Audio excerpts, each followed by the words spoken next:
नमस्ते, सबको स्वागत। पिछली कक्षा में हमने मैथिली शरण गुप्त की सखी वे मुझसे कहकर जाते नामक कविता पढ़ी। ये कविता यशोधरा नामक गंड काव्य से लिया गया है। मैथिली शरण गुप्त के बारे में कहे तो महात्मा गांधी ने उसे राष्ट्र कवि का पदवी दिए थे। उनको अनेक सम्मानों से अलंकृत किया है। उनकी भारत भारती नामक रचना राष्ट्र प्रेम भरा हुआ रचना है। साकेत महाकाव्य है। रामकथा के अनुसार उसके आधार पर लिखी गई महाकाव्य है साकेत। यह हम यशोधरा में या सखी वे मुझसे कहकर जाते नामक कविता में सिद्धार्थ द्वारा उपेक्षित यशोधरा की आत्मवेदना या आत्मपीड़ा यहाँ व्यक्त की गई है। यशोधरा अपनी दुख अपनी प्रिय सखी से कह रहे हैं। यहाँ सिद्धार्थ यशोधरा के प्रियतम सिद्धि प्राप्त करने के लिए गए। ये उनका दुख की बात है क्योंकि वह कहे बिना गए। मोक्ष प्राप्ति पाने के लिए गया, ये अच्छी बात है, लेकिन उससे कहे बिना गए क्योंकि उसे कहे जाते तो वह उसकी पद में या मार्ग में बाधा बन जाती थी। यहाँ यशोधरा की दुख भाग्य और अभाग्य के बारे में, शास्त्र धर्म का पालन करने के बारे में, उसी के बारे में भी अपनी प्रिय सखी से वह कह रही है। लेकिन अंत में उसका इच्छा होती है, वे सिद्धि पाने के लिए गए, लेकिन वे ज़रूर लौट आएंगे। वह लौट आते समय उसके हाथ में कोई अनुभव और अपूर्व चीज़ होंगी। वे लौटाते समय अपूर्व और अनुभव वस्तु लाएंगे। उस समय उसको कैसे स्वीकार करें? अपने प्राण के रोते रोते या गाते गाते उसको स्वीकार करें, उसके बारे में यहाँ यशोधरा अपनी प्रिय सखी से कह रही है। കവിതയിൽ പറയുന്ന കാര്യം യശോധര സിദ്ധാർത്ഥ് രാജകുമാരൻ രാജകൊട്ടാരവും അതുപോലെ തന്നെ ഭാര്യയായ യശോധരയെയും മകനായ രാഹുലിനേക്ക് ഉപേക്ഷിച്ച് പോയപ്പോഴുണ്ടായിട്ടുള്ള മനോവേദനയാണ് അവിടെ പറയുന്നത്. ഇവിടെ പറയുന്നുണ്ട്, മുജ്സേ കേക്കർ ജാത്തേ തോ കിത്ന അച്ഛ ഹോത്ത, എന്നോട് പറഞ്ഞിട്ട് പോയിരുന്നെങ്കിൽ എത്രയോ നല്ലതാകുമായിരുന്നു. കാരണം ക്ഷത്രിയ ധർമ്മം പാലിക്കാനുള്ള ഒരവസരവും അവിടെ സിദ്ധാർത്ഥൻ കൊടുത്തിട്ടില്ല എന്ന് പറയുന്നത്. പറഞ്ഞിട്ടാണ് പോയിരുന്നെങ്കിൽ യശോധര അദ്ദേഹത്തിൻ്റെ മാർഗത്തിൽ തടസ്സമാകുമോ എന്നുള്ള ചിന്ത കാരണമാണ് പറയാതെ പോയത്. അത് വളരെ ദുഃഖത്തിനുള്ള ഒരു ഇടയാക്കി എന്നാണ് പറയുന്നത്. എന്നാൽ അഭിമാനിക്കേണ്ട ഒരു കാര്യം പറയുന്നത് മോക്ഷപ്രാപ്തി കർണേക്കയിലെ ഗേ എന്നുള്ളതാണ്. അപ്പോൾ ഈ കവിതയിൽ നമുക്ക് ചോദ്യങ്ങൾ സാരാംശം ചോദിക്കാം. സഖി വേ മുജ്സേ कहकर जाते नामक कविता की സാരാംശ ലിഖിയെ ചോദിക്കാവുന്നതാണ്. അതുപോലെ തന്നെ ഏതെങ്കിലും 4 ലൈൻ തന്നിട്ട് സപ്രസംഗ് വ്യാഖ്യാക്കിജിയെ എന്ന് ചോദിക്കാവുന്നതാണ്.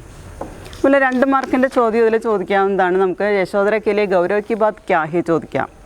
यहाँ यशोधरा के लिए गौरव की बात എന്ന് പറയുന്നത് वह सिद्धि प्राप्त करने के लिए मोक्ष प्राप्ति करने के लिए गए എന്നുള്ളതാണ്.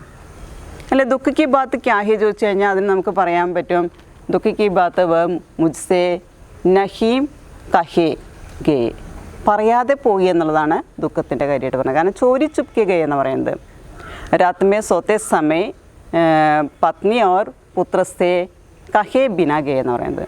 അതാണ് അതിൻ്റെ ആൻസർ. അതുപോലെ നമുക്ക് ചോദിക്കാവുന്നതാണ്, സഖി വേ മുസ്സേ कहकर जाते ये किसने लिखी, किस ഖണ്ഡകാവ്യ से लिया गया है, ഏത് കവിയാണത് എഴുതിയത്, ഏത് ഖണ്ഡകാവ്യത്തിൽ നിന്നാണ് എടുത്തിട്ടുള്ളത് ചോദിക്കാവുന്നത്. മൈഥിലി ശരൺ ഗുപ്താണ് എഴുതിയിട്ടുള്ളത്. യശോധര എന്നിവരുള്ള ഖണ്ഡകാവ്യത്തിൽ നിന്നാണത് എടുത്തിട്ടുള്ളത്.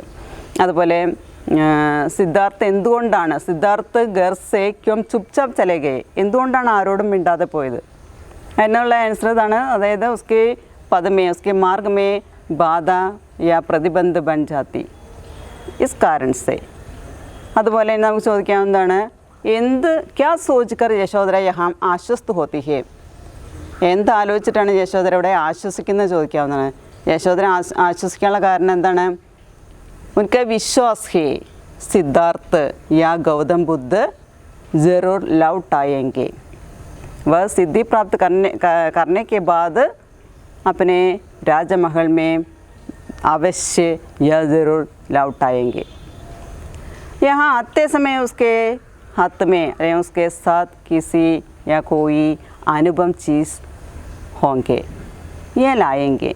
उस समय उसको कैसे स्वीकार करने के लिए यहाँ इच्छा करती है. എങ്ങനെയാണ് സ്വീകരിക്കേണ്ടത്? യാ രോത്തെ രോത്തയ്യാ ഗാത്തെ ഗാത്തെ, പാട്ട് പാടിക്കൊണ്ട് സന്തോഷിച്ചിട്ടാണോ അതോ കരഞ്ഞുകൊണ്ടാണോ സ്വീകരിക്കേണ്ടതെന്നുള്ളതാണ്. അപ്പോൾ ഈ ദുഃഖങ്ങളാണ് ഇവിടെ ഇതിൽ പറയുന്നത്. ഇങ്ങനെയുള്ള ചോദ്യങ്ങളൊക്കെ നമുക്ക് ചോദിക്കാവുന്നതാണ്. അടുത്ത് നമുക്കൊരു പുതിയ കവിതയാണ് പഠിക്കാനുള്ളത്. അനാമിക എന്ന പേരുള്ള കവയിത്രിയുടെ സ്ത്രീവാദി കവിതയാണ്. ബേജഗഹ് എന്ന പേരുള്ള കവിതയാണ് നമുക്ക് പഠിക്കാനുള്ളത്. അപ്പോൾ അനാമികയെക്കുറിച്ചുള്ള പരിചയപ്പെടുത്തലാണ് നമുക്ക് ആദ്യമായിട്ടുള്ളത്. കവിപരിചയമാണ്. ഒന്ന് വായിക്കാം. ജന്മ 1961 के उत्तरार्ध में मुजफ्फरपुर ബീഹാർ. അനാമിക ജനിച്ചത് ബീഹാറിലെ മുസഫർപൂറിലെ 1961 ഓഗസ്റ്റ് 17 പറയുന്നത്. അവർ ജനിച്ച ഡേറ്റാണ് പറയുന്നത് 1961 ഓഗസ്റ്റ് 17 ബീഹാറിലെ മുസഫർപൂർ. ഈ ശിക്ഷ എന്ന് പറഞ്ഞാൽ എഡ്യൂക്കേഷൻ. അംഗ്രേസി സാഹിത്യത്തെ PhD, ഇംഗ്ലീഷ് സാഹിത്യത്തിൻ്റെ PhD അവർ നേടിയിട്ട് MA PhD ആണ്. ഇംഗ്ലീഷ് സാഹിത്യമാണ്, ഇംഗ്ലീഷ് ലിറ്ററേച്ചറിലാണ് വിദ്യാഭ്യാസം. ഇനി അതുപോലെ തന്നെ അവരുടെ പ്രകാശിത സാഹിത്യമാണ്. പ്രകാശിത സാഹിത്യം എന്ന് പബ്ലിഷ് ചെയ്ത സാഹിത്യം ഏതൊക്കെയാണ്, ഏതെല്ലാം രചനകളാണ് പബ്ലിഷ് ചെയ്തിട്ടുള്ളതെന്നാണ്. ഇംഗ്ലീഷിലാണ് PhD എടുത്തത്. അതുകൊണ്ട് തന്നെ ഒരുപാട് രചനകൾ ഇംഗ്ലീഷിൽ അവർ എഴുതിയിട്ടുണ്ട്. ബഹുമുഖി പ്രതിഭയാണ്. കുറേ ക്രിറ്റിക്സ് ഉണ്ട്, കവിതകളുണ്ട്, കഥയുണ്ട്, സംസ്മരണമുണ്ട്, നോവലുകളുണ്ട്, ട്രാൻസ്ലേഷൻ, അങ്ങനെ ഒരുപാട് കാര്യങ്ങൾ അവർ ചെയ്തിട്ടുണ്ട്. ഒന്ന് വായിക്കാം. ആദ്യത്തെ പ്രകാശിത സാഹിത്യത്തിൽ ആദ്യം വരുന്നത് ആലോചനയാണ്. ആലോചന എന്ന ക്രിറ്റിക്സാണ്. Post Eliot poetry, a voyage for conflict to isolation, Donne criticism down the ages, treatment of love and death in post war American women poets. ഇംഗ്ലീഷിലെ വിമർശന ഗ്രന്ഥങ്ങളാണ്, രചനകളാണ് ഈ പറഞ്ഞത്, പബ്ലിഷ് ചെയ്തിട്ടുള്ള രചനകളാണ്. നെക്സ്റ്റ് വിമർശനം തന്നെയാണ്. സ്ത്രീത്വ കാ മാൻചിത്ര, മൻ മാഞ്ചനെ കി ജറൂരത്ത്, പാനി ജോ പത്തർ പീത്ത ഹേ, സാജ ചൂൽഹ, ത്രിയാചരിത്രം ഉത്തരാഖണ്ഡ്. ഇന്ത്യയിലെ വിമർശന ഗ്രന്ഥങ്ങൾ, വിമർശന രചനകളുടെ പേരാണ് അതിൽ കൊടുത്തിട്ടുള്ളത്. സ്ത്രീത്വ കാ മാൻചിത്ര, മൻ മാഞ്ചനെ കി ജറൂരത്ത്, പാനി ജോ പത്തർ പീത്ത ഹേ. ഈ പാനി ജോ പത്തർ പീത്ത ഹേ എന്ന് പറയുന്ന രചന नारी अस्मिता और समस्याओं पर लिखे गए आले गाँव का एक संकलन है, एक संग्रह है. അതായത് സ്ത്രീകളുടെ നിലനിൽപ്പ് എങ്ങനെയാണ്, സ്ത്രീകൾ നേരിടുന്ന പ്രശ്നങ്ങൾ എങ്ങനെയാണ്, അതിനെക്കുറിച്ച് എഴുതിയിട്ടുള്ള ലേഖനങ്ങളുടെ ഒരു സമാഹാരമാണ് പാനി ജോ പത്തർ പീത്ത ഹേ എന്ന് പറയുന്ന രചന. നെക്സ്റ്റ് കവിതയാണ്. കുറേ കവിതാ സമാഹാരങ്ങൾ എഴുതിയിട്ടുണ്ട്. പ്രധാനമായിട്ട് 5 ഉണ്ട്. ഗലത് പത്തേ കി ചിട്ടി, ബീജ് അക്ഷർ, സമയ കെ ഷഹർ മേം, അനുഷ്ടുബ്, കവിത മേ ഔരത്, ഗുർദരി ഹത്തേലിയ, ധൂപ്ദാൻ, ടോക്കരി മേ ദിഗന്ത്, थीरी गाथा 2014, പാനി കോ സബ് യാദ്. ഈ കവിതാ സമാഹാരങ്ങൾ പ്രധാനപ്പെട്ട 5 കവിതാ സമാഹാരങ്ങളുടെ പേര് പറയാം. ഇതിലെ ബീജ് അക്ഷർ, സമയ കെ ഷഹർ മേം, അനുഷ്ടുബ്, കവിത മേ ഔരത്ത്, ഗുർദുരി ഹത്തേലിയ, ഇതെല്ലാം പ്രധാനപ്പെട്ട കവിതാ സമാഹാരങ്ങളാണ്. നമുക്ക് കവിതാ സമാഹാരങ്ങൾ അല്ലെങ്കിൽ ഏതെങ്കിലും 5-4 കവിതകളുടെ പേര് എഴുതാൻ പറഞ്ഞാൽ നമുക്കത് ഓർത്ത് വയ്ക്കേണ്ടതാണ്. എളുപ്പമുള്ള ഒരു 4 എണ്ണം പഠിച്ചു വയ്ക്കേണ്ടതാണ്. നെക്സ്റ്റ് കവിതയല്ല, കഹാനിയാണ്. പ്രതിനായക്. കവിത കഴിഞ്ഞു അടുത്തത് കഹാനി, ഒരു കഥ എഴുതിയിട്ടുണ്ട്. പ്രതിനായക് എന്നുള്ള കഥ എഴുതിയിട്ടുണ്ട്. അടുത്തത് സംസ്മരണമാണ്. സംസ്മരണം എന്ന് പറഞ്ഞാൽ ഓർമ്മക്കുറിപ്പുകളാണ്, അവരുടെ ഓർമ്മയിൽ നടത്തുള്ള കാര്യങ്ങളാണ്. ഏക് തോ ഷഹർത്ത, ഏക് തേ ഷേക്സ്പിയർ, ഏക് തേ ചാൾസ് ഡിക്കൻസ്. അപ്പോൾ ഷേക്സ്പിയറിനെ കുറിച്ച് അതുപോലെ ചാൾസ് ഡിക്കൻസിനെ കുറിച്ചൊക്കെ അവർ എഴുതിയിട്ടുണ്ട്. അതാണ് സംസ്മരണം വരുന്നത്. അടുത്തത് ഉപന്യാസ്. ഉപന്യാസ് എന്ന് പറഞ്ഞാൽ നോവലാണ്. അവാന്തർ കഥ, 10 ദ്വാരേ കാ പിഞ്ചര, തിൻകാ തിൻകെ പാസ്. 3 നോവലുകൾ എഴുതിയിട്ടുണ്ട്. അവാന്തർ കഥ എന്നുള്ളത്, 10 ദ്വാരേ കാ പിഞ്ചര, തിൻകാ തിൻകെ പാസ് തുടങ്ങിയ നോവലുകൾ അവരെഴുതിയിട്ടുണ്ട്. അതുപോലെ തന്നെ അനുവാദ് എന്ന് പറഞ്ഞാൽ ട്രാൻസ്ലേഷനാണ്. നാഗമണ്ഡൽ, ഗിരീഷ് കർണാട്. റിൽക്കെ കി കവിതായെ, आफ्रो इंग्लिश पोएम्स, अटलांटिक के आर पार, समकालीन अंग्रेजी कविता, कहती हैं औरतें, विश्व साहित्य के സ്ത്രീവാദി കവിതയും തഥാ ദി ഗ്രാസി സിംഗിങ്. ഞാൻ ട്രാൻസ്ലേറ്റ് ചെയ്യപ്പെട്ട രചനകളാണ് ഗിരീഷ് കർണാടിൻ്റെ നാഗമണ്ഡലം എന്ന് പറയുന്ന രചന, റിൽക്കെക്ക് കവിത, റിൽക്കയുടെ കവിതകൾ, ആഫ്രോ ഇംഗ്ലീഷ് പോയംസ്, അതുപോലെ അറ്റ്ലാന്റിക് ആർപ്പാർ എന്ന് പറയുന്ന സമകാലീനമായിട്ടുള്ള ഇംഗ്ലീഷ് കവിതയാണ്, അടുത്ത കാലത്ത് എഴുതിയിട്ടുള്ള ഒരു ഇംഗ്ലീഷ് കവിതയാണ്. അതുപോലെ തന്നെ ഖേത്തി ഹെ ഔരത്ത് എന്ന് പറയുന്ന വിശ്വസാഹിത്യത്തിൽ തന്നെ, ലോക സാഹിത്യത്തിൽ തന്നെ സ്ത്രീവാദി കവിതയായിട്ടുള്ള ഖേത്തി ഹെ ഔരത്തെ, അതുപോലെ ദി ഗ്രാസി സിംഗ്, ഈ രചനകളൊക്കെ ട്രാൻസ്ലേറ്റ് ചെയ്യപ്പെട്ടിട്ടുള്ളതാണ്. ഹിന്ദിയിൽ നിന്ന് ഇംഗ്ലീഷിലേക്ക്, ഇംഗ്ലീഷിൽ നിന്ന് ഹിന്ദിയിലേക്കൊക്കെ ട്രാൻസ്ലേറ്റ് ചെയ്യപ്പെട്ട കവിതകളാണ് ഈ താഴെ പറയുന്നത്. നെക്സ്റ്റ് സമ്മാനാണ്. സമ്മാൻ എന്ന് പറഞ്ഞാൽ പുരസ്കാരങ്ങളാണ്. ഒരുപാട് പുരസ്കാരങ്ങൾ അവർ നേടിയിട്ടുണ്ട്. 1961 ജനിച്ച് ഇപ്പോഴും ജീവിച്ചിരിക്കുന്ന ഒരു വ്യക്തിയാണ്. ഒരുപാട് സമ്മാനങ്ങൾ അവരെ, പുരസ്കാരങ്ങൾ അവരെ നേടിയിട്ടുണ്ട്. സമ്മാൻ: രാജഭാഷാ പരിഷത്ത് പുരസ്കാർ, ഭരത് ഭൂഷൺ അഗ്രവാൾ പുരസ്കാർ, സാഹിത്യകാർ സമ്മാൻ, ഗിരിജാകുമാർ മാഥുർ സമ്മാൻ, പരമ്പര സമ്മാൻ, സാഹിത്യ സേതു സമ്മാൻ, കേദാർ സമ്മാൻ, ശംശേർ സമ്മാൻ, സാവിത്രിബായി ഫുലെ സമ്മാൻ, മുക്തിബോധ് സമ്മാൻ और മഹാദേവി സമ്മാൻ ആദി. ഒരുപാട് പുരസ്കാരങ്ങൾ അവരുടെ രചനകൾക്ക് കിട്ടിയിട്ടുണ്ടെന്ന് പറയുന്നത്. അതിലെ രാജഭാഷാ പരിഷത്ത് പുരസ്കാരം എന്ന് പറയുന്നത് 1987 അവർക്ക് കിട്ടിയിട്ടുള്ള പുരസ്കാരമാണ്. അതുപോലെ തന്നെ ഭരത് ഭൂഷൺ അഗ്രവാൾ പുരസ്കാർ, ഭരത് ഭൂഷൺ അഗ്രവാൾ എന്ന സാഹിത്യകാരനാണ്, അദ്ദേഹത്തിൻ്റെ പേരിലുള്ള പുരസ്കാരം 1995 അവർ നേടിയിട്ടുണ്ട്. അതുപോലെ തന്നെ 1997 സാഹിത്യകാർ പുരസ്കാർ നേടിയിട്ടുണ്ട്, സാഹിത്യകാരന്മാർക്കുള്ള പുരസ്കാരം നേടിയിട്ടുണ്ട്. അതുപോലെ തന്നെ ഒരുപാട് സാഹിത്യകാരന്മാരുടെ പേരിൽ അന്നത്തെ കാലത്ത് പുരസ്കാരങ്ങൾ കൊടുത്തിരുന്നു. അതിൽ ഗിരിജാകുമാർ മാഥൂറിൻ്റെ പേരിലുള്ളതുണ്ടായിരുന്നു, കേദാർനാഥിൻ്റെ പേരിൽ, ശംശേർ, അതുപോലെ മുക്തിബോധ്, മഹാദേവി വർമ്മ തുടങ്ങിയ സാഹിത്യകാരന്മാരുടെ പേരിലുള്ള ഒരുപാട് പുരസ്കാരങ്ങൾ അനാമിക എന്ന് പറയുന്ന കവയിത്രി നേടിയിട്ടുണ്ട്. ഇനി സംപ്രതി. സംപ്രതി എന്ന് പറഞ്ഞാൽ നൗ, ഇപ്പോൾ. दिल्ली विश्वविद्यालय के एक प्रतिष्ठित महाविद्यालय में अंग्रेजी साहित्य का अध्यापन. അവരിപ്പോൾ ഡൽഹി യൂണിവേഴ്സിറ്റിയുടെ കീഴിൽ വളരെ ഫേമസ് ആയിട്ടുള്ള ഒരു കോളേജിൽ ഇംഗ്ലീഷ് സാഹിത്യം പഠിപ്പിക്കുന്നു. കോളേജിൻ്റെ പേര് സത്യവതി കോളേജ് എന്നാണ് പേര്. അവിടെ അംഗ്രേസി റീഡറായിട്ട് അവിടെ പ്രവർത്തിക്കുന്നു. കോളേജിൽ ഇംഗ്ലീഷിൻ്റെ അധ്യാപകനായിട്ട്, പ്രൊഫസറായിട്ട് അവിടെ വർക്ക് ചെയ്യുന്നു. സമ്പർക്ക്. സമ്പർക്ക് എന്ന് പറഞ്ഞാൽ കോൺടാക്റ്റ് ചെയ്യാനുള്ളതാണ്. കോൺടാക്റ്റ് ചെയ്യാനായിട്ട് ഇവിടെ ഇമെയിൽ ഐ ഡി തന്നിട്ടുണ്ട്, anamika.poetry@gmail.com. അപ്പോൾ ഇപ്പോഴും ജീവിച്ചിരിക്കുന്ന ഒരു സാഹിത്യകാരിയാണ്, അല്ലെങ്കിൽ ഒരു കവയിത്രിയാണ് അനാമിക. സ്ത്രീകൾക്ക് വേണ്ടി വാദിച്ചുകൊണ്ട്, സ്ത്രീകളുടെ അവസ്ഥയെ അറിഞ്ഞ് മനസ്സിലാക്കി അവരെ മുന്നോട്ട് കൊണ്ടുവരാൻ വേണ്ടി പ്രയത്നിച്ച ഒരു കവയിത്രി കൂടിയാണ് അനാമിക. यहाँ हमारी कविता की नाम है, कविता का नाम है बेजगह. बेजगह എന്ന് പറഞ്ഞാൽ ജഗഹ് നഹി, സ്ഥാൻ നഹി. ഇന്നത്തെ സമൂഹത്തിലെ സ്ത്രീകളുടെ സ്ഥാനം എന്താണ്? ഇവിടെ കവയിത്രി ഒരു സ്ത്രീയാണ്. ആ ഒരു കാരണം കൊണ്ട് തന്നെ സ്ത്രീകൾ നേരിടുന്ന പ്രശ്നങ്ങൾ, സ്ത്രീകളുടെ നിലനിൽപ്പിൻ്റേതായിട്ടുള്ള കാര്യങ്ങൾ, അതിനെക്കുറിച്ചൊക്കെ വ്യക്തമായിട്ട് മനസ്സിലാക്കി ചിന്തിച്ചാണ് അവരെ ഇവിടെ കാര്യങ്ങൾ വ്യക്തമാക്കിയിട്ടുള്ളത്. അതുപോലെ തന്നെ ഇന്നത്തെ കാലഘട്ടത്തിൽ സ്ത്രീകളുടെ അവസ്ഥ എന്നുള്ളതിനെ ഒരു വ്യത്യസ്തമായ കാഴ്ചപ്പാടിൽ കൂടിയാണ് ഇവിടെ കവയിത്രി കാണുന്നത്. വീട്ടിലായാലും വിദ്യാലയത്തിലായാലും പെൺകുട്ടികളുടെ അവസ്ഥ എന്താണ്, പെൺകുട്ടികളുടെ സ്ഥാനം എന്താണ് എന്നുള്ളതിനെക്കുറിച്ചാണ് ഇവിടെ നമ്മുടെ കവയിത്രി നമുക്ക് പറഞ്ഞു തരുന്നത്. ഇവിടെ പറയുന്ന 2 കാര്യങ്ങളുണ്ട്. നമ്മുടെ വിരലുകളിലെ നഖമെന്ന് പറയുന്നത് അതവിടെ ആയിരിക്കുന്ന സമയത്ത് അതിന് മൂല്യമുണ്ട്. എന്നാൽ ഏക്ക് നെയിൽ കട്ടർ സേ കട്ട് ജാനെ കെ ബാദ് ഉസ്കാ കോയി മൂല്യ നഹി. ഒരു നെയിൽ കട്ടർ ഉപയോഗിച്ച് ആ നഖം കട്ട് ചെയ്ത് കഴിഞ്ഞാൽ പിന്നെ അതിന് യാതൊരു മൂല്യമില്ല എന്ന് പറയുന്നത്.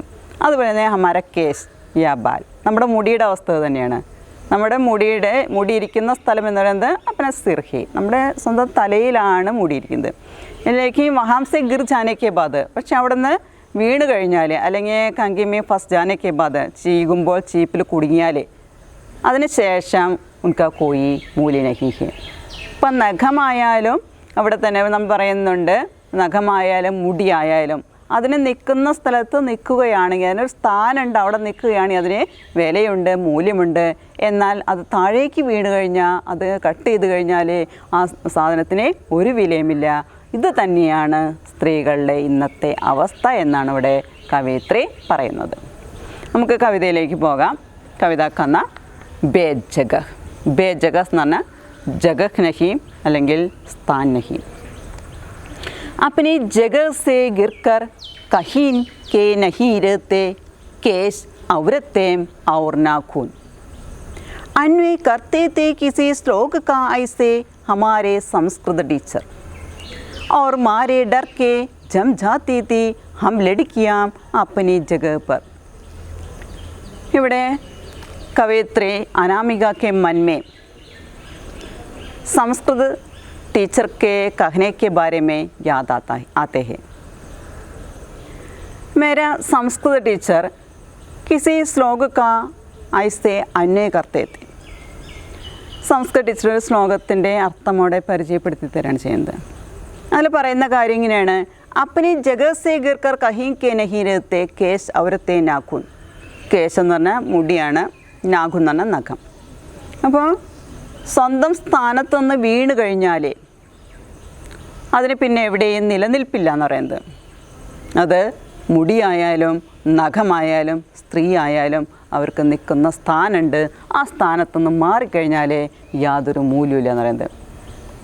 യഹാ കേശ് और नाखून अपनी जगह से गिर कर कहीं के नहीं रहते.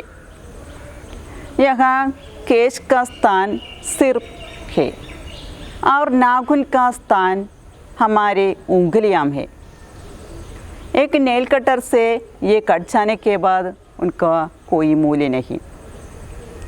और उसी प्रकार अपने सिर से बाल गिर जाने के बाद उसका कोई मूल्य नहीं है.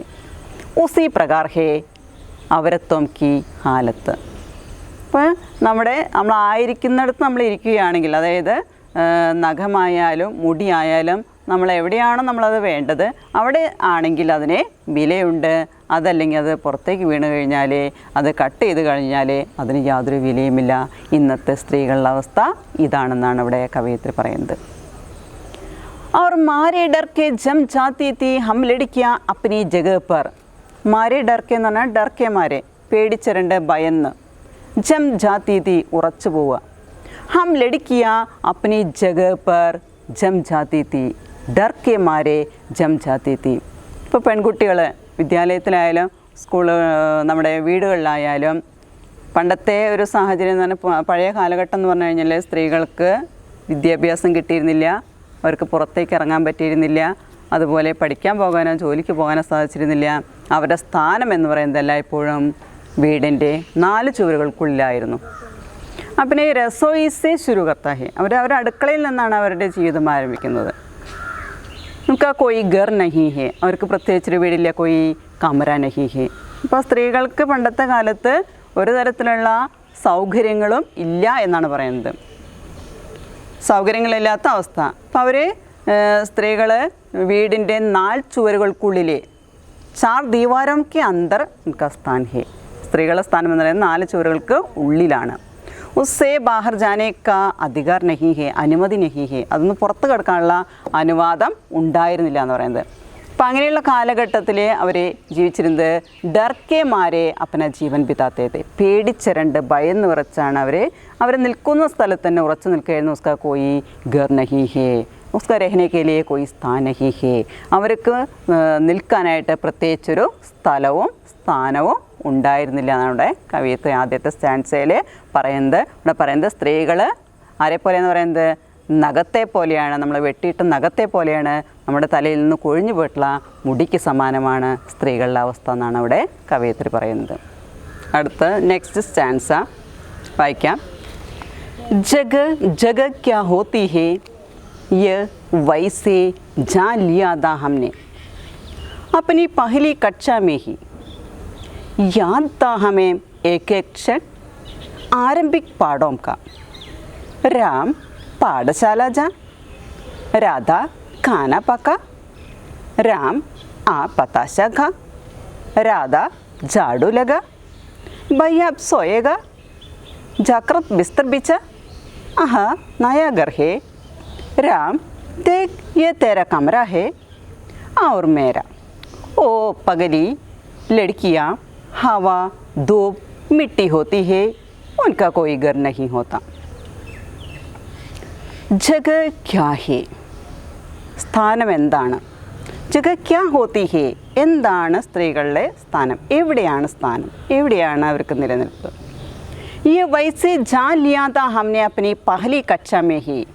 हमने अपनी पहली कक्षा में पढ़ते समय जगह के बारे में, लड़कियों की जगह के बारे में अच्छी तरह जान लिया था। हमें एक एक क्षण याद आया था, जगह के बारे में एक एक क्षण याद आया था, क्योंकि उनका आरंभिक पाठों में उसके बारे में कहा था। यहाँ कविता में लड़का और लड़की के बीच की भिन्नता यहाँ व्यक्त किया है। स्त्री पुरुष की भिन्नता, स्त्री और पुरुष होने पर क्या अंतर होते हैं, लड़की और लड़का में क्या अंतर होते हैं, घर और विद्यालय में उसका अंतर क्या है, इसके बारे में यहाँ पहली कक्षा में पढ़ते समय में भी कवयित्री जान लिया था। राम पाठशाला जा, यहाँ लड़के को, राम को पाठशाला जाने का आदेश दिया था, लेकिन लड़की राधा को अपनी रसोई में जाकर खाना पकाने के लिए कहती है। राम को बताशा खाने के लिए, बताशा ना मीठा पकवान, राम को घर में मीठा पकवान खाने के लिए बुलाते हैं, तो राधा को बाहर झाड़ू लगाने के लिए देती है। दोनों का अंदर यह व्यक्त है। भैया अब सोएगा, जाकर बिस्तर बिछा। बिस्तर बिछना ना किड़की विरिकिया। आहा, नया घर है। यहाँ लड़के के लिए नया घर बना है। नया घर बनते समय उसमें लड़के के लिए, राम के लिए एक नया कमरा है। नया कमरा तैयार है। उस नए कमरे में सोने के लिए जाकर बिस्तर बिछाने के लिए कहते हैं। और मेरी हालत क्या है, मेरी जगह कहाँ है, मेरे स्थान कहाँ है?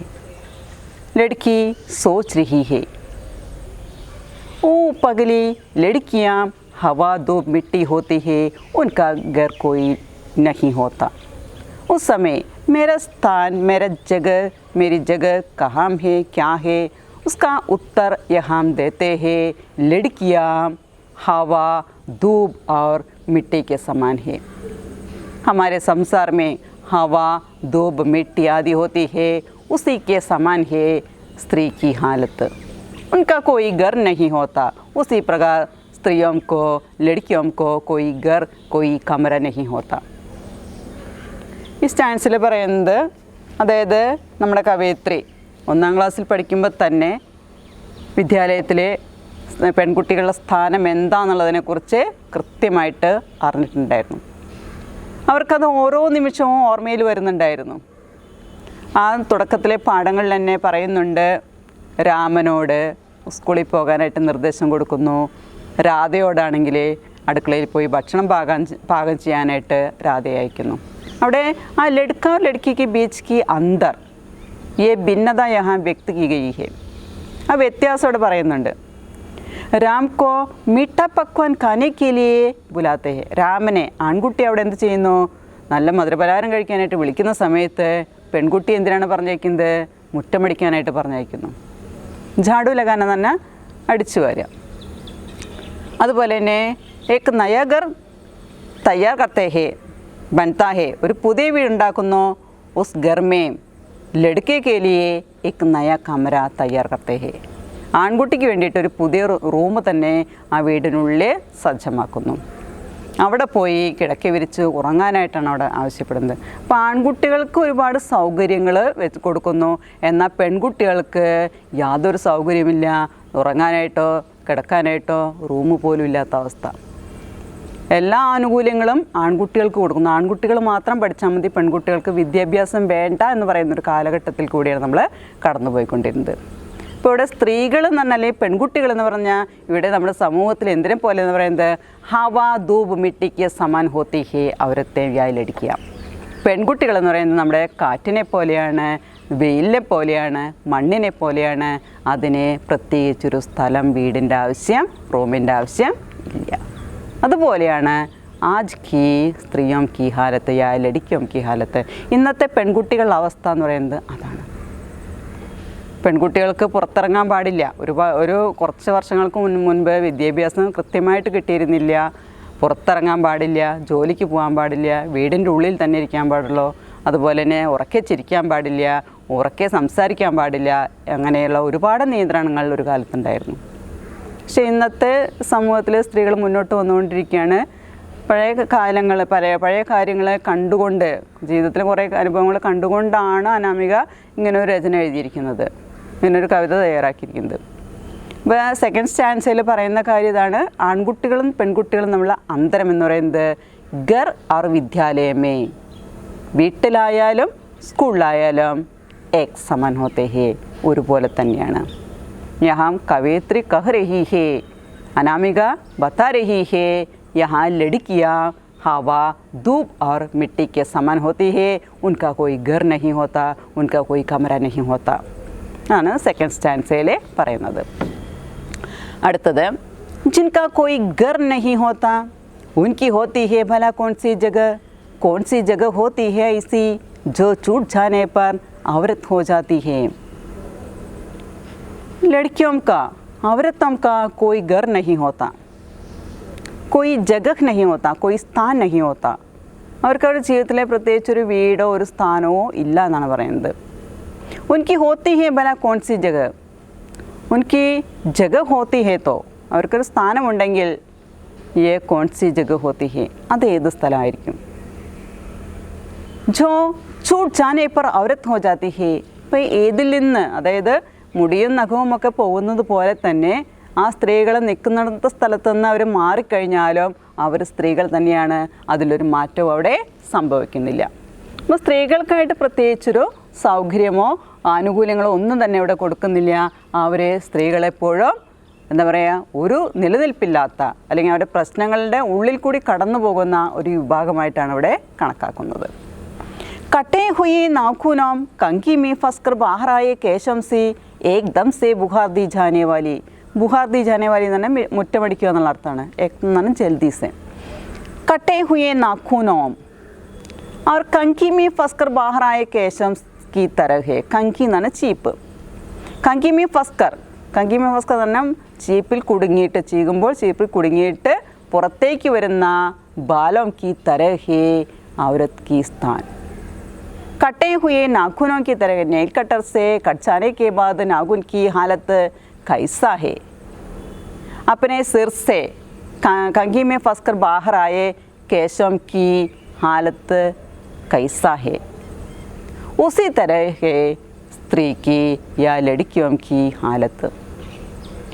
ये बाहर जाने के बाद नाखून और बाल या केश बाहर जाने के बाद ये चीज़ें जल्दी से झाड़ू लगाकर बाहर फेंक देते हैं.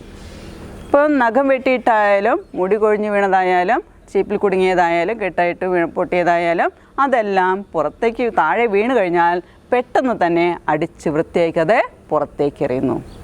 ആ പുറത്തേക്ക് എറിയുന്ന മുടിയുടെയും നഖത്തിൻ്റെയും അവസ്ഥ തന്നെയാണ് സ്ത്രീകളുടെ അവസ്ഥ എന്നാണ് അവിടെ കവയിത്രി പറയാനായിട്ട് ആഗ്രഹിക്കുന്നത്.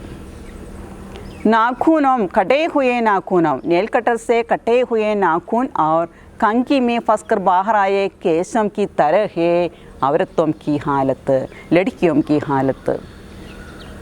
घर छूटे दर छूटे छूट गए लोग बाग, कुछ प्रश्न पीछे पड़े थे वे भी छूटे. छूटती गई जगह है, उनका कोई स्थान नहीं है. अपने घर में, अपने विद्यालय में औरतों को या लड़कियों को कोई स्थान नहीं है. घर छूटे दर छूटे ചൂട്ട് ഗയെ ലോക് ബാഗ്. ലോക് ബാഗ് എന്ന് പറഞ്ഞാൽ സമൂഹം, ആളുകൾ എന്നുള്ള അർത്ഥം, സമാജ്, സൊസൈറ്റി. ഘർ ചൂട്ടെ, ഇപ്പോൾ വീട്ടിൽ നിന്ന് വിട്ട് അകന്നു പോയാലും, ദർ ചൂട്ടെ അവരുടെ സ്ഥാനം ഇല്ലാതായാലും, ചൂട്ട് ഗയെ ലോക് ബാഗ് സമൂഹത്തിൽ നിന്ന് അകന്നു നിന്നാലും, കുച്ച് പ്രശ്ന പീച്ചെ പടയത്തെ അവരുടെ പിന്നാലെ കുറച്ച് പ്രശ്നങ്ങളുണ്ടായിരിക്കും, അവർ നേരിടുന്ന പ്രശ്നങ്ങൾ. ഇതെല്ലാം സ്ത്രീകളുടെ പിന്നാലെ വേ ബി ചൂട്ടെ, അപ്പോൾ ആ പ്രശ്നങ്ങളിൽ നിന്ന് അകന്നു നിന്നാലും ചൂട്ടി ഗീ ജഗഹേ അവരുടെ സ്ഥാനം എന്ന് പറയുന്നത് അവരിൽ നിന്ന് അകന്നു പോകുന്നു. ഉസ്ക കോയി ഗർ നഹി ഹേ, ഉസ്ക കോയി ജഗഹ് നഹി ഹേ, സ്ഥാൻ നഹി ഹേ. അപ്പോൾ ഗർ, ലോഗ്, പ്രശ്ന, സ്ഥാൻ या जगह आदि से छूटते पर भी उसको कोई जगह नहीं होती है, कोई स्थान नहीं होती है. यही अवरत्वम की हालत.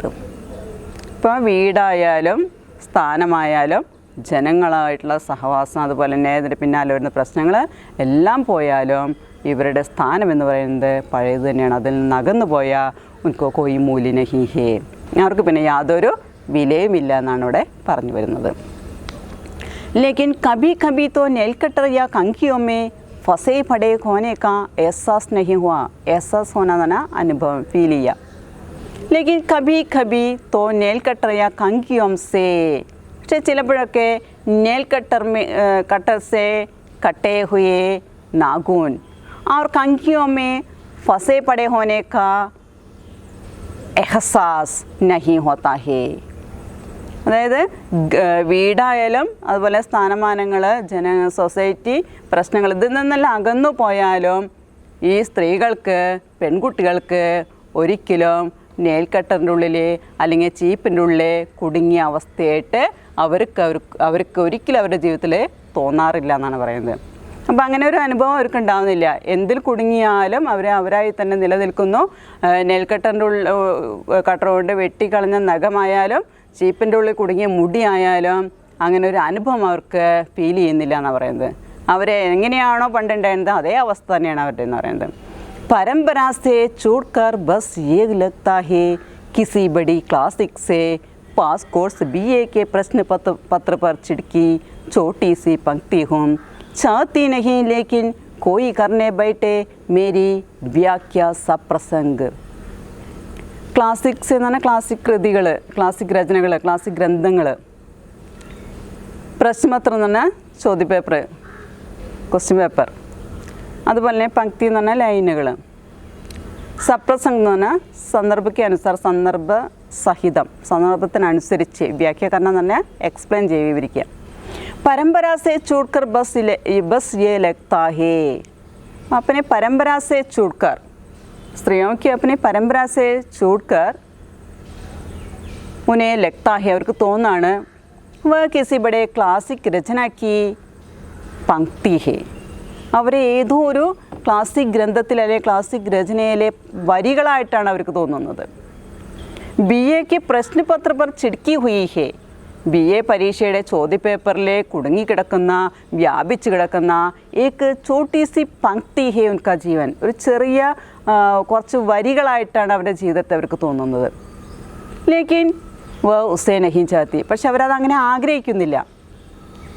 फिर भी मेरी सप्रसंग व्याख्या करने के लिए कोई वहाँ बैठे हैं, तैयार कर बैठे हैं. പക്ഷേ ഇവിടെ പറയണ ഈ ഓരോ പ്രശ്നങ്ങൾ, സ്ത്രീകളെക്കുറിച്ച് പറയുന്ന ഓരോ കാര്യങ്ങൾ അവസാനം ഒരു ക്ലാസിക് രചനയായിട്ട് മാറുന്നു. അതിലെ BA പരീക്ഷാ പേപ്പറിൽ വരുന്ന ചോദ്യമായിട്ട് മാറുന്നു. അതിലെ ലൈനുകൾ കണ്ട് അതിലെ പരീക്ഷ എഴുതാനായിട്ട്, അതിനെ സന്ദർഭമനുസരിച്ച് വിവരിക്കാനായിട്ട്, വിവരണം തരാനായിട്ട് തയ്യാറായിരിക്കുന്ന കുട്ടികളെ പോലെയാണ് അവിടെ തോന്നുന്നത്. അവർ തയ്യാറായിട്ടിരിക്കുകയാണ്. मेरी सप्रसंग व्याख्या करने के लिए, संदर्भ के अनुसार व्याख्या करने के लिए ये पंक्तियों की, ഈ പറയുന്ന വരികളെ വിവരിക്കാനായിട്ട് തയ്യാറായിരിക്കുന്ന കോയി തയ്യാർ കർനെ ബൈട്ടേ ഹേ, ആരൊക്കെ അതിനുവേണ്ടി തയ്യാറായിട്ടിരിക്കുന്നു. പരീക്ഷാ പേപ്പറിലെ പരീക്ഷയിൽ വന്നൊരു ചോദ്യമായിട്ട് കണക്കാക്കിക്കൊണ്ട് അതിനെ വ്യാഖ്യാനിക്കാനായിട്ട് തയ്യാറായിട്ടിരിക്കുന്ന കുറേ ആളുകളെക്കുറിച്ച് ഇതിൽ പറയുന്നുണ്ട്. ഇവിടെ സ്ത്രീകൾ എന്ന് പറഞ്ഞു കഴിഞ്ഞാൽ ഒരു സ്ഥാനവുമില്ല. അവരെവിടെ ആയിരിക്കുന്നുവോ അവിടെ ആയിരിക്കുമ്പോൾ മാത്രമാണ് അവർക്ക് വിലയുള്ളൂ. അതിൽ നിന്ന് മാറിക്കഴിഞ്ഞാൽ അവർക്ക് ഒരിക്കലും മൂല്യമില്ല എന്നാണ് ഇവിടെ കവയിത്രി പറഞ്ഞു വരുന്നത്. अनामिका की बेजगह नामक कविता की सारांश। अनामिका ने लिखी हुई एक छोटी सी कविता है बेजगह। अनामिका स्त्री होने के कारण समाज में स्त्री की अस्मिता और समस्याओं पर बहुत गहराई से सोचा है और अपने विचारों को व्यक्त भी किया है। अनामिका ने इस कविता में समाज में स्त्री की स्थिति के बारे में कहते हैं। घर और विद्यालय में लड़कियों को ऐसी सीख दी जाती है, उनकी अलग जगह होती है। ये नाखून और केश की तरह होती है। ये नाखून और केश अपनी जगह से छूट कर कहीं के नहीं रहते हैं। अपनी जगह से छूटकर उनका कोई मूल्य नहीं है। ऐसी हालत है स्त्री का भी। कवित्री के मन में अपने संस्कृत टीचर के उस श्लोक का अन्वय आता है। उसमें कहते हैं, उसके मन में हर पल सवाल करता है, ये केश और नाखून की तरह औरतें भी अपनी जगह से गिरकर कहीं की नहीं रहती। लड़कियों का कोई घर नहीं होता है, कोई कमरा नहीं होता है। हम लड़कियां अपनी जगह पर डर के मारे जम जाती थी। यहाँ कवित्री बता रही है, यहाँ स्त्री पुरुष की भिन्नता के बारे में। उसकी भिन्नता घर की रसोई से शुरू होती है। इसके बारे में भी कवित्री यहाँ कह रही है। हमने अपनी पहला कक्षा में ही जगह के बारे में अच्छी तरह जान लिया था। एक एक क्षण में आरंभिक पाठों का याद आया था। यहाँ लड़की और लड़का के बीच की भिन्नता व्यक्त होता है। लड़के को पाठशाला में स्कूल में जाने का आदेश देता है, उस समय लड़की को रसोई में जाकर खाना पकाने का आदेश भी देती है। राम को मीठा पकवान या बताशा खाने के लिए बुलाते हैं तो उस समय राधा को घर के बाहर साफ करने के लिए, झाड़ू लगाने के लिए आदेश देती है। नए घर बनाते समय राम को या लड़के को एक नया कमरा होता है, तैयार होता है, लेकिन लड़की को कोई जगह नहीं है, कोई घर नहीं है, कोई कमरा नहीं है। यहाँ लड़कियाँ हवा, धूप और मिट्टी के समान होती है। उनका कोई कमरा नहीं है, घर नहीं है। उसी प्रकार कवित्री यह बता रही है, धूप, हवा, मिट्टी, उनका कोई स्थान हमारे संसार में नहीं होता है। कवित्री कह रहे हैं, कटे हुए नाखून और कंघी में फंसकर बाहर जाने वाली केशों की तरह है औरत। ये जल्दी से झाड़ू लगाकर बाहर फेंक देते हैं। ये बाल का या केश हमारे सिर पर है, उस समय उसका मूल्य है।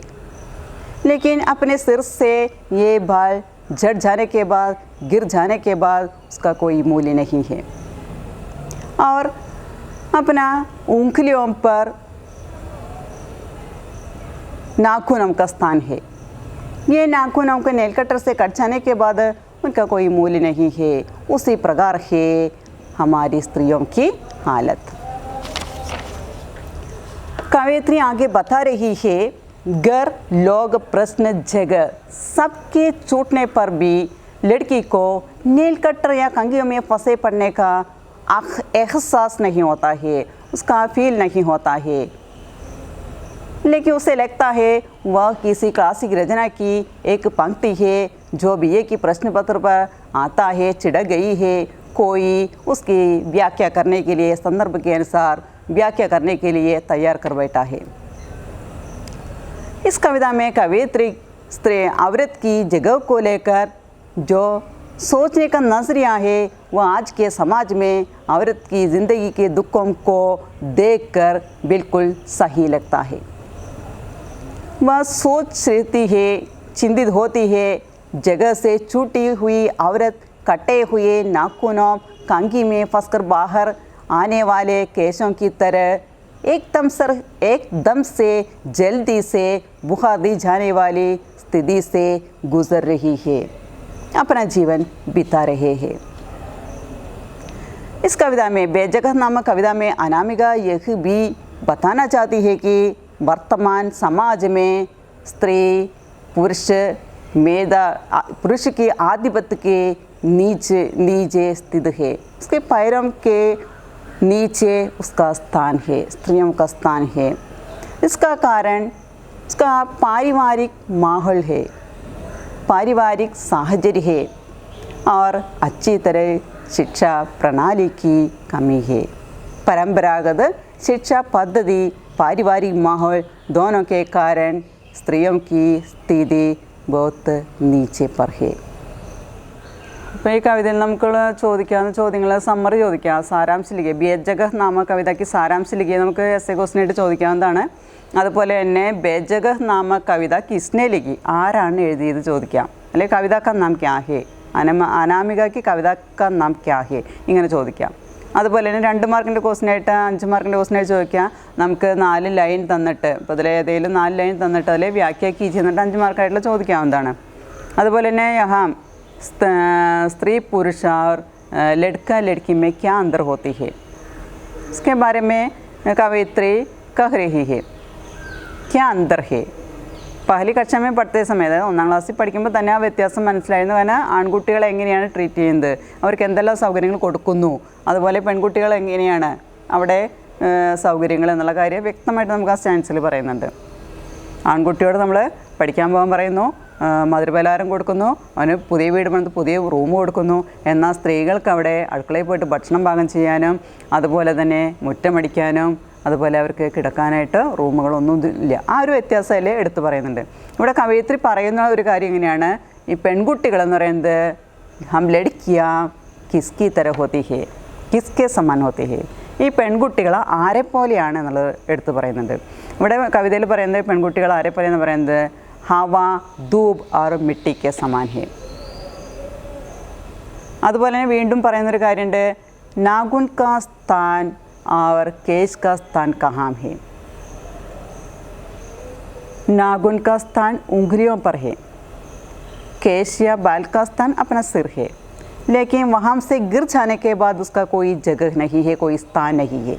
അപ്പം അത് നിൽക്കുന്ന സ്ഥലത്തുനിന്ന് കൊഴിഞ്ഞ് വീട് കഴിഞ്ഞാൽ, നെയിൽക്കട്ട കൊണ്ട് കട്ട് ചെയ്ത് താഴെ വീണ് കഴിഞ്ഞാൽ ഉനക്ക് കോയി മൂല്യം നഹി ഹേ, അവർക്ക് മൂല്യമില്ല എന്ന്, വിലയില്ല എന്ന് പറയുന്നത്. അതുപോലെയാണ് സ്ത്രീകളുടെ അവസ്ഥ എന്നവിടെ കവി വ്യക്തമായിട്ട് അവിടെ പറയുന്നുണ്ട്. ലാസ്റ്റ് പറയുന്നുണ്ട്, എല്ലാം വിട്ടു പോയാലും എല്ലാം അകന്നു പോയാലും സ്ത്രീകൾ തന്നെയാണ്. ഇപ്പോൾ ഈ സ്ത്രീകളെക്കുറിച്ച് പറയുന്ന കാര്യങ്ങൾ ക്വസ്റ്റ്യൻ പേപ്പറിൻ്റെ ഉള്ളൊരു ചോദ്യമായിട്ട് വരുന്ന സമയത്ത് അത് എഴുതാൻ തയ്യാറായിട്ട്, അതിനെ വ്യാഖ്യാനിക്കാൻ തയ്യാറായിട്ടിരിക്കുന്ന ആളുകളോട് ഉണ്ടെന്ന് പറയുന്നത്, അതിനുവേണ്ടി തയ്യാറായിരിക്കുന്ന ആളുകൾ. ഇപ്പോൾ സ്ത്രീകൾ അവർ നേരിടുന്ന പ്രശ്നങ്ങൾ, അല്ലെങ്കിൽ പെൺകുട്ടികൾക്ക് ശരിയായ വിദ്യാഭ്യാസം കിട്ടാത്ത അവസ്ഥ, കുടുംബത്തിലെ ചുറ്റുപാട്, സാഹചര്യം, ഈ വക കാര്യങ്ങൾ പെൺകുട്ടികളെ പിന്നിലേക്കാക്കുന്നു, സമൂഹത്തിലെ പിന്നിലേക്കാക്കുന്നു എന്നാണ് ഇവിടെ നമ്മുടെ കവയിത്രി പറഞ്ഞത്. ഇപ്പോൾ ഈ ചോദ്യങ്ങൾ നമുക്ക് ചോദിക്കാവുന്ന കുറച്ച് ചോദ്യങ്ങളാണത്. ഇപ്പോൾ എല്ലാം നഷ്ടപ്പെട്ടാലും അവർക്ക് അങ്ങനൊരു ഫീലിംഗ് ഉണ്ടാവുന്നില്ല എന്ന് പറയുന്നത്, അവർ വിചാരിക്കണ ഏതോ ക്വസ്റ്റ്യൻ പേപ്പറിൽ വരുന്നൊരു ചോദ്യമായിട്ട് അവർ മാറുന്നു എന്ന് പറയുന്നത്. അപ്പോൾ ഈ ചാപ്റ്റർ നമ്മുടെ അവസാനിച്ചു. പുതിയ കവിതയാണ് ബേജഗഹ് അനാമികയുടെ സ്ത്രീവാദി കവിതയാണ്, സ്ത്രീകൾക്ക് വേണ്ടിയിട്ടുള്ളതാണ്, സ്ത്രീവാദി കവയിത്രി കൂടിയാണ് അവർ. അപ്പോൾ ഒരുപാട് രചനകൾ എഴുതിയിട്ടുണ്ട്, ചെറുപ്പം തൊട്ട് തന്നെ എഴുതി തുടങ്ങി, ഒരുപാട് പുരസ്കാരങ്ങൾ നേടിയിട്ടുണ്ട്. അങ്ങനെയുള്ളൊരു കവയിത്രി കൂടിയാണ് നമ്മുടെ അനാമിക എന്ന് പറയുന്ന കവയിത്രി. അടുത്ത ദിവസം നമുക്ക് വീണ്ടും കാണാം, പുതിയ കവിതയുമായിട്ട് വരാം. Thank you.